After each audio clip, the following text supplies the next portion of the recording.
एक घने जंगल में बहुत से पक्षी अपने परिवार के साथ रहा करते थे। उसी जंगल में सोनू चिड़िया अपने दो बच्चों के साथ रहा करती थी। सोनू चिड़िया के दो बच्चे बहुत समझदार और पढ़ाई में होशियार थे। सोनू चिड़िया नारियल पानी बेचकर अपने बच्चों की पढ़ाई और घर का खर्चा चलाया करती थी। बच्चों उठ जाओ और स्कूल के लिए तैयार हो जाओ। मम्मा थोड़ी देर और सोने दो, हमें नींद आ रही है। नहीं मेरे बच्चों, मुझे नारियल पानी बेचने भी जाना है और तुम्हें स्कूल के लिए लेट हो जाएगा। ओके मम्मा जी, हम उठ जाते हैं। बच्चों मैंने तुम्हारा टिफिन बैग में रख दिया है, स्कूल में खा लेना। जी मम्मा जी, बाय मम्मा। बाय मेरे बच्चों, ध्यान से पढ़ाई करना। फिर बच्चे स्कूल और सोनू चिड़िया नारियल पानी बेचने चली जाती है। चिंटू बेटा, सोते ही रहोगे कि उठकर स्कूल भी जाओगे?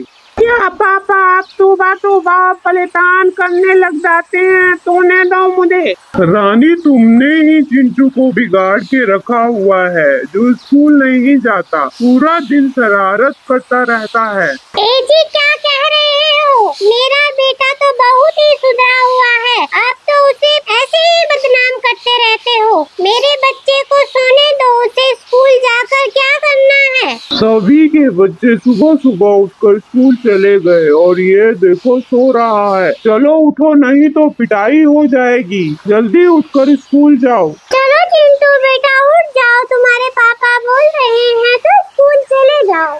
ठीक है मम्मा, आप कहती हैं तो मैं स्कूल चला जाता हूँ। फिर चिंटू स्कूल चला जाता है। चिंटू बहुत ही शरारती था। वो स्कूल में बहुत शरारत करता था और सभी बच्चों को बहुत परेशान करता था। चिंटू शरारत करने के लिए अपने टीचर के पीछे पटाखे फेंक देता है। Good morning teacher. चलो बच्चों, पढ़ाई शुरू करते हैं। तभी पटाखों की लड़ी फट जाती है और पटाखे फूटने लगते हैं।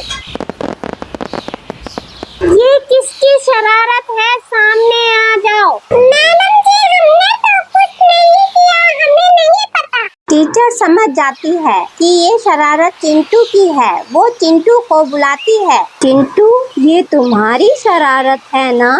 मैडम जी, मुझे माफ कर दो, मैं कभी ऐसी गलती दोबारा नहीं करूँगा। सॉरी मैडम जी। ठीक है, मैं तुम्हें माफ कर देती हूँ, मगर आगे से ऐसी गलती दोबारा ना हो। जाओ अपनी सीट पे बैठो। फिर चिंटू अपनी सीट पर बैठ जाता है। फिर टीचर पढ़ाना शुरू कर देती है। फिर स्कूल की छुट्टी होने के बाद सभी बच्चे अपने अपने घर जा रहे थे तो चिंटू तोती के बच्चे चिंकी को परेशान करने लगता है और चिंकी नीचे गिर जाती है और उसे चोट लग जाती है। चिंकी जोर जोर से रोने लगती है। तभी अरे अरे चिंकी, तुम्हें चोट लग गई, चलो खड़ी हो जाओ, चुप हो जाओ। अरे चिंटू, तुम कितने गंदे हो, तुमने चिंकी को धक्का देके चोट लगा दी। तुम्हारे मम्मी पापा से बोलेंगे तुम्हारी शिकायत। दाओ दाओ टीना की बच्ची दाओ, मैं किसी से नहीं डरता, बोल दो जाके। और फिर चिंटू अपने घर चला जाता है और सभी बच्चे चिंकी को उसके घर छोड़ने चले जाते हैं। मम्मी मम्मी, मुझे चोट लगी है।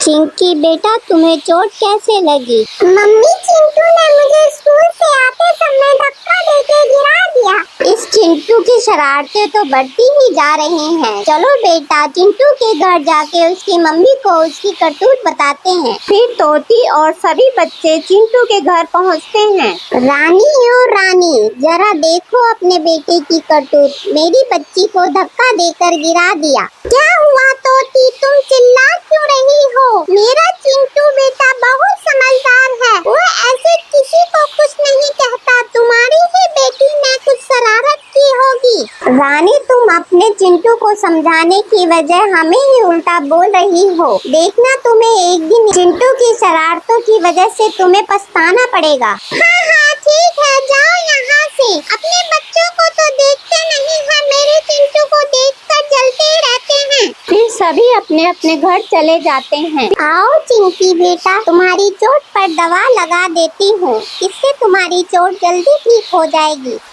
मम्मी जी, दर्द हो रहा है। बस मेरी बच्ची थोड़ा सा ही होगा फिर ठीक हो जाएगा। फिर दूसरे दिन सोनू चिड़िया नारियल तोड़ने जाती है। छुट्टी होने के कारण दोनों बच्चे भी उसके साथ ही जाते हैं और फिर सोनू चिड़िया और दोनों बच्चे नारियल तोड़कर नारियल बेचने चले जाते हैं। आइए आइए, ठंडा मीठा नारियल पानी पी जाइए। फिर बच्चे अपनी मम्मा जैसे ही बोलने लगते हैं। आइए आइए, ठंडा ठंडा मीठा मीठा नारियल पानी पी लीजिए। आइए आइए। कुछ ही देर में सारे नारियल पानी बिक जाते हैं और फिर वो अपने घर वापस चले जाते हैं।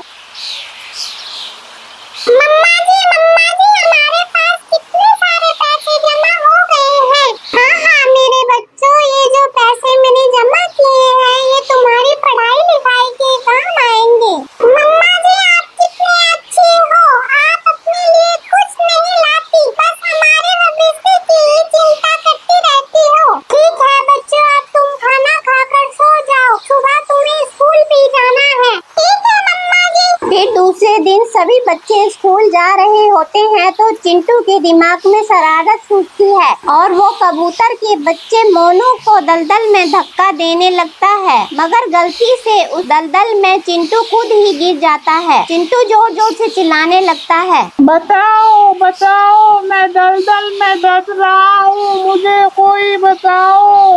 चिंटू को दलदल में गिरा देख बच्चे चिल्लाने लगते हैं। तभी वहाँ से सोनू चिड़िया नारियल तोड़ने जा रही होती है, उसे आवाजें सुनाई देती हैं। फिर सोनू चिड़िया बड़ी सी पेड़ की लकड़ी लाती है। चिंटू बेटा, इस लकड़ी को जल्दी से जोर से पकड़ लो, फिर हम तुम्हें बाहर खींच लेंगे। सोनू मोती, मुझे बता लो, मैं इस दलदल में धंसा जा रहा हूँ।